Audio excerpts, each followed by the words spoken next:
caballero con los hombres, galante con las mujeres, tierno con los niños, implacable con los malvados. Así es, Calimán, el hombre increíble.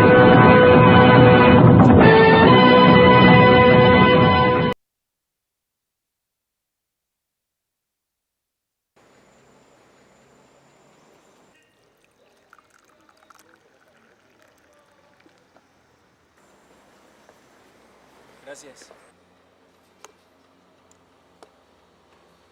Se le ocurrió algo. Le dijo al amante: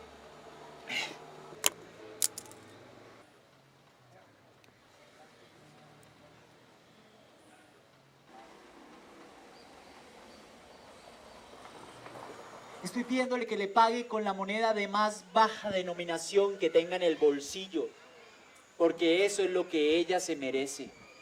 Y sacó una moneda de 1 peso y la tiró sobre la cama.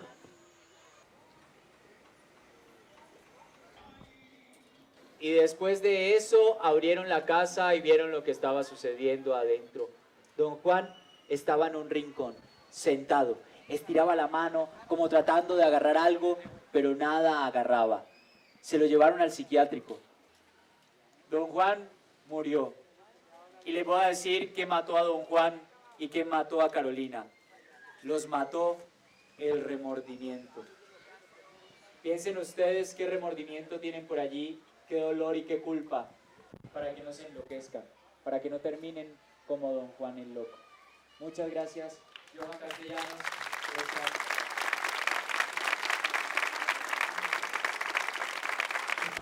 Los cuenteros me parecen fabulosos porque con ellos no se pierde la tradición oral de los pueblos y de la gente, de la cultura.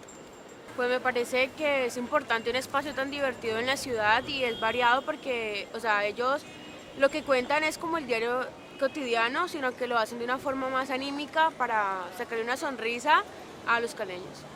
Nos hacen pasar un momento muy agradable y cada vez con sus cuentos nos dejan una enseñanza. Los cuenteros son excelentes y valga esta la oportunidad para que el municipio y el gobierno se preocupe por ellos. La cuentería es un ejercicio el cual desarrolla un cuentero. Cuentería en Colombia también es un movimiento que se gestó en las universidades y que se extendió a parques, plazas, instituciones educativas como colegios. Y se fue organizando a tal punto que el movimiento de la cuentería en Colombia cobró mucha fuerza. Pero no es un acto solitario, es un acto que implica el contador de cuentos y el público. El contador de cuentos es el que diseña las historias para que el público las vea en su imaginación. La cuentería empieza mucho antes de que nosotros conozcamos la cuentería pública como la vemos hoy en las plazas, en los parques, en las plazas universitarias. Los aborígenes contaban cuentos, los chamanes contaban cuentos, en los pueblos escandinavos se retomó la palabra viva voz en las bibliotecas y lo mismo que en Europa, y esos fueron los primeros márgenes de cuentería. Y cuando llega la cuentería a Colombia, que llega por el señor Francisco Garzón Céspedes, estipuló que la persona que contaba cuentos debía de vestirse de negro y además la rotuló con el nombre de narración oral escénica. Y seguía escuchando en el ascensor una cancioncita y no sabía de dónde salía, pero finalmente llegó a donde tenía que llegar. Hablamos de narración y está esa primera palabra porque estamos narrando. Nosotros no estamos representando como en el teatro, sino que estamos narrando las cosas. Hablamos de oral porque estamos narrando oralmente, no estamos narrando con un video, no estamos narrando con las leyes del teatro, donde, por ejemplo, en el teatro, la ley mínima para transmitir una información es la escena. Era una playa de arena blanca hermosa y en la playa había una cancha de vóley. Justamente las que jugaban en la cancha eran mujeres, mujeres rubias, morenas, trigueñas, negras, todas 90, 60, 90, absolutamente desnudas.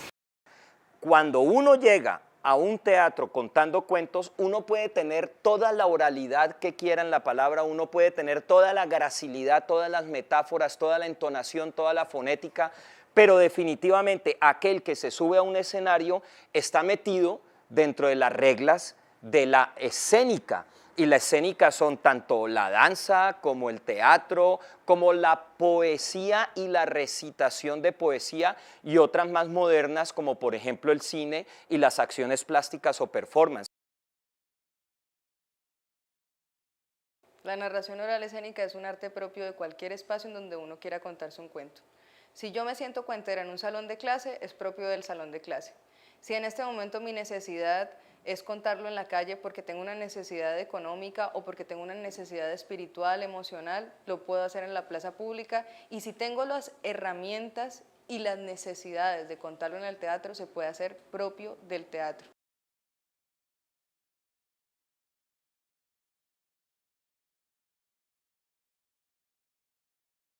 Un cuento es una estructura narrativa que no es larga, que no desarrolla los personajes como los desarrolla una novela o los desarrolla una película. Y el teniente, al mando de su ejército, levantando la voz para alentar a los soldados a la batalla, les dijo: «Soldados, maten al enemigo según sus conciencias». Y en ese momento el teniente murió. Y que además está circunscrita dentro de un espacio de tiempo que le es afín al hombre moderno que tiene muy poco tiempo para dedicarse a la lectura. Eso es, digamos, una sucesión de acontecimientos en donde hay un personaje, posiblemente un antagonista, un conflicto, y el conflicto se desarrolla y se resuelve dentro de la trama.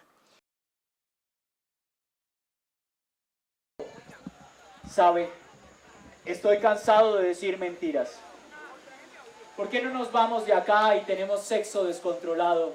El cuentero es aquel personaje que a través de las palabras logra llevar historias a las personas que las imaginan y las viven en su cabeza. Esa experiencia genera en el público ciertas emociones como la angustia, como la tristeza, como incluso la frustración y también la risa.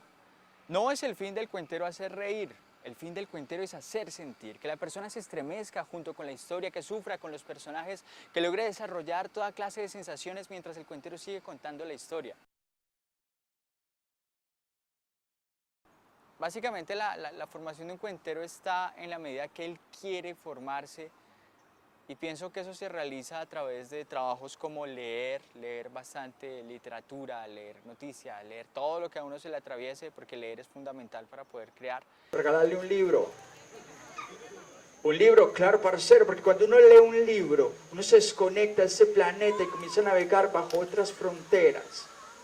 Andate al centro, me dijo él. Y allá hay una librería que se llama Atenas. Ahí lo encontrás. Nos pillamos que va a charlar con unos filósofos.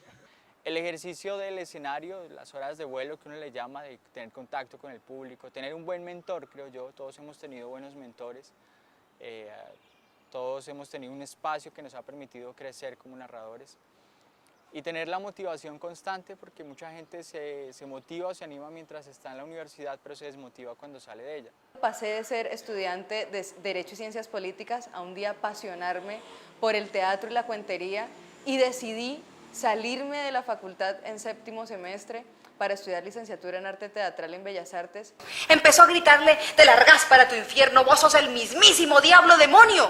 No buscando un camino como teatrera, sino buscando profesionalizar mi oficio como cuentacuentos. Entonces es un ejercicio donde si uno se descubre como cuentero, ya no puede volver a ser el mismo si deja de contar.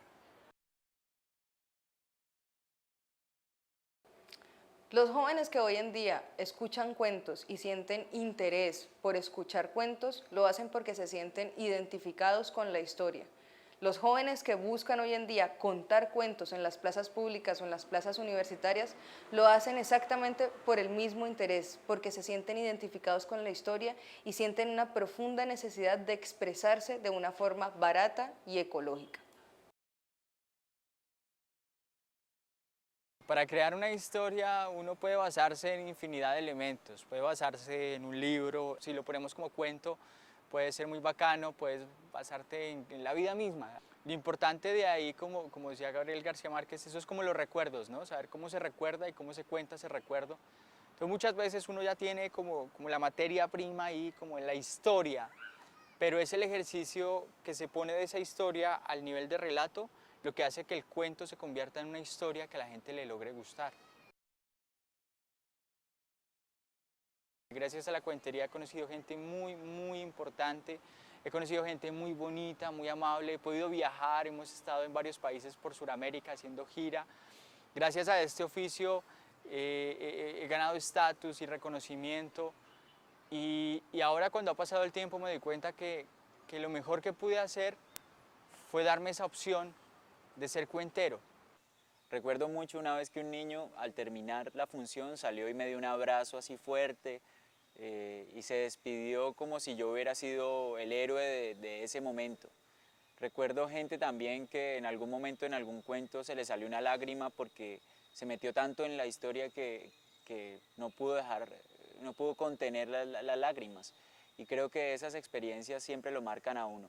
Soy una mujer absolutamente feliz contando historias, es la adrenalina más bacana que se puede sentir porque no sos un personaje, no sos una máscara, no sos un vestuario, sos vos, sos Linda, sos Pedro, sos Juan que se enfrenta al público.